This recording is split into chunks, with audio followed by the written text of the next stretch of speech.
Le capitalisme nuit gravement à la santé mentale ou un point de vue anarchiste sur la santé mentale.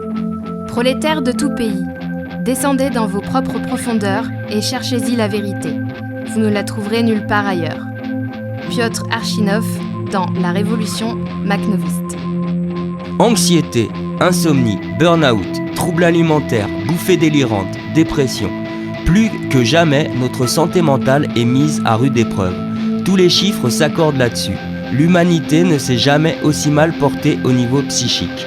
À l'heure où notre santé mentale est de plus en plus prise en charge par Big Pharma, à coups d'anxiolytiques ou de stabilisateurs d'humeur, les anarchistes qui s'intéressent à la question posent un diagnostic sous forme de cri d'alarme et affirment que c'est le capitalisme qui fabrique et engendre les maladies mentales et donc que davantage qu'un problème individuel, la santé mentale est un problème social.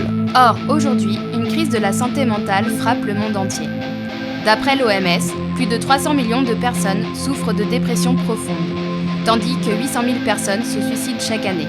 Dans le même temps, en France, le Haut Conseil de la famille alerte face à l'augmentation de la consommation de médicaments psychotropes chez les enfants de 6 à 17 ans.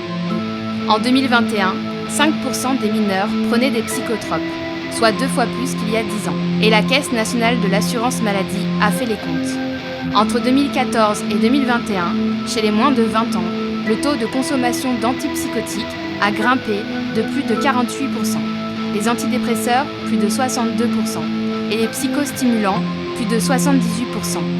Enfin, concernant les hypnotiques et les sédatifs, les autorités notent une hausse inquiétante de plus de 155%. Alors, quand ça touche autant de monde, on ne peut plus parler de problèmes individuels. Et dans ces chiffres, si on approfondit, on constate que certaines catégories sociales sont surreprésentées. Ce sont les femmes, les personnes LGBTQIA+, les étrangers et les étrangères les plus pauvres.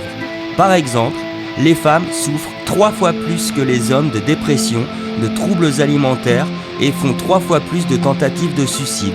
En cause, d'après les anarchistes, les injonctions faites aux femmes pour correspondre à des critères sociaux toujours plus normatifs et répressifs.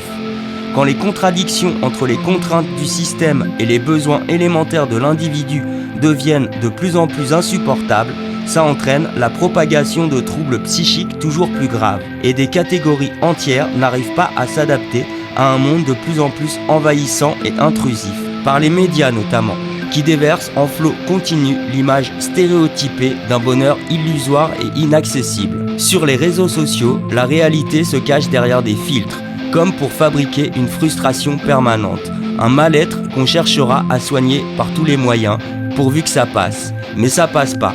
Le système est comme ça. Le but du capitalisme, c'est de nous faire consommer toujours plus. De la bouffe, des objets, des médicaments, pour nous faire rentrer dans la norme et gommer toutes nos aspérités. Comme avec la chirurgie esthétique pour ressembler à ses idoles, sauf que là, c'est au niveau de notre cerveau. En échange de nos individualités, il nous vend un monde individualiste, un monde du chacun ou chacune contre les autres, en compétition et en comparaison permanente. Un monde dans lequel toute personne défaillante est mise à l'écart. L'individu doit être fonctionnel, performant, productif. Genre, on aurait intériorisé l'idéologie qui nous incite à appréhender notre vie comme si c'était une entreprise, un capital dans lequel on investit en vue d'une réussite quantifiable.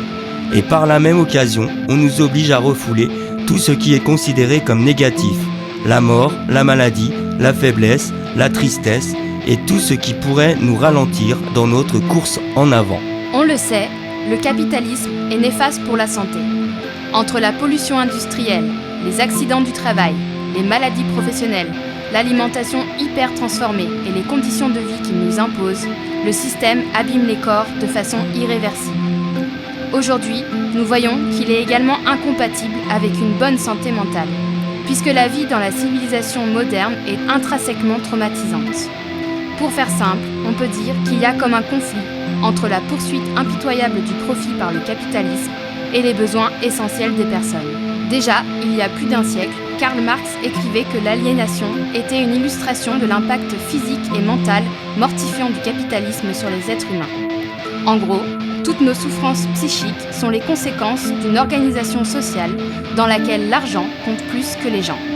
Et les origines d'une mauvaise santé mentale se situent dans le mode de production et les structures sociales qui empêchent la pleine satisfaction des désirs humains. De la schizophrénie à la difficulté de prendre des décisions, en passant par l'anxiété, l'irritabilité, la perte d'estime de soi, la dépression, la perte de sens, le burn-out, les insomnies, les troubles alimentaires, jusqu'à l'éco-anxiété dont souffrent énormément de jeunes et de moins jeunes, à chaque fois que notre santé mentale est attaquée, elle l'est par le capitalisme. Et le diktat du feel-good n'arrange rien à l'affaire, puisqu'il rejette toujours la personne en mal-être, la culpabilisant, en l'individualisant et en lui faisant croire que ses souffrances sont uniques. Alors que de plus en plus de psy analysent notamment la dépression, non pas sous l'angle d'une maladie mentale, mais comme un phénomène sociologique. Donc, on peut presque dire que, dans une société qui génère du stress en permanence, il est plutôt normal de craquer. Parce que c'est pas un signe de bonne santé que d'être bien adapté à une société malade. Pourtant, encore aujourd'hui, si tu vas chez un ou une psy, on te demandera presque toujours ce qui ne va pas chez toi et presque jamais ce qu'il t'est arrivé. Et là, faut ouvrir une petite parenthèse pour parler vite fait de l'histoire de la psychiatrie. En gros, avant la révolution de 1789, c'était le grand n'importe quoi. On appelait folle ou fou des gens au profil totalement différent. Au mieux, l'idiot du village était pris en charge par la communauté. Au pire, les jeunes filles qui avaient leurs humeurs, comme on disait, se voyaient enfermées à vie dans un cloître religieux. En vrai, à de rares exceptions près, les hôpitaux psychiatriques n'existaient pas. Mais, à partir de 1789, c'est l'État qui s'occupe de celles et ceux qu'on appelle désormais les malades mentaux ou des aliénés. À partir de là, les progrès sont considérables. Enfin, surtout en matière de connaissances, parce que pour les malades, c'est l'enfermement et les expériences médicales dans tous les sens. On teste tout un tas de combinaisons chimiques. On invente les électrochocs et la lobotomie. Mais les problèmes persistent. Pire, il y a de plus en plus de gens qui souffrent de troubles nerveux. Et des spécialistes établissent déjà les premiers liens entre nos modes de vie et la recrudescence des maladies mentales. Là-dessus arrivent les premiers théoriciens, que des hommes blancs d'un âge certain, comme Freud, qui commencent à établir des catégories de pathologies mentales. Ça, c'était dans les années 1900 et des poussières. 70 ans plus tard, naissait le mouvement anti-psychiatrie, qui préconisait moins de médocs et la fin de l'enfermement par la création de milieux ouverts, mais qui, la plupart du temps, continue à traiter la santé mentale comme un problème individuel. Et enfin, on arrive aux années 80-90 et jusqu'à maintenant, où l'industrie pharmaceutique, c'est-à-dire Big Pharma, s'est emparée du marché de la santé mentale. En 2019, le chiffre d'affaires du marché pharmaceutique, c'est à peu près 1000 milliards d'euros par an. Une somme astronomique que se partagent principalement 5 entreprises. Et, comme par hasard, au moment où les multinationales pharmaceutiques développaient le marché des médicaments psychiatriques, les services de prise en charge ont été décimés au cours d'une ère d'austérité et de coupes budgétaires. Et ça donne qu'aujourd'hui en France, 21% des 15 ans et plus ont été remboursés d'au moins un médicament psychotrope au cours de l'année. Et ces chiffres sont en hausse constante.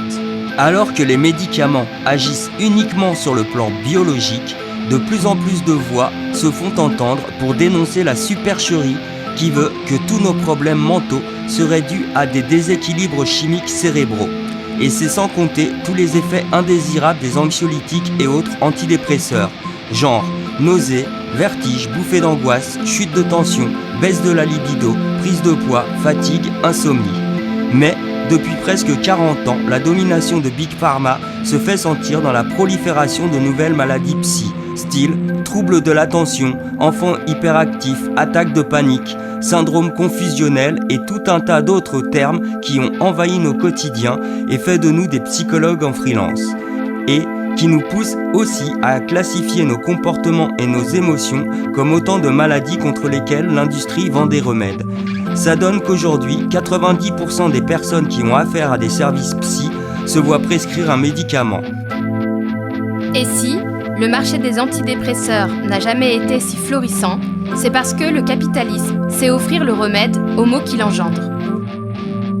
Maintenant, il est clair que la santé mentale, au même titre que la démocratie ou les écosystèmes, n'est pas soluble dans le capitalisme. Parce que non seulement le capitalisme en tant que structure sociale hautement inégalitaire et générateur de maladies, mais aussi parce que dans sa logique individualiste et consumériste, contribue à médicaliser tous les problèmes sociaux. Donc, pour finir, on peut dire qu'une approche sociale nous permet de voir que la santé mentale est centrale dans toutes les dimensions de notre vie et qu'elle est liée à toutes les batailles que nous avons à mener contre le racisme, le sexisme, pour la libération sexuelle, pour l'écologie et contre le travail précaire et les tentatives de nous faire travailler toujours plus longtemps et de façon toujours plus intensive. Et, puisque c'est le capitalisme qui fabrique et engendre les maladies mentales, il y a urgence à y mettre un frein et à le remplacer par des organisations sociales débarrassées de toute oppression sur l'individu, des sociétés affranchies de l'hyperconsommation et de la fausse satisfaction de fantasmes artificiellement stimulés, des sociétés sans les grandes entreprises qui nous manipulent et sans l'État qui leur sert de courroie de transmission, des sociétés égalitaires sans hiérarchie ni classe sociale, des sociétés capables de promouvoir le développement sain et heureux de l'ensemble de ses membres.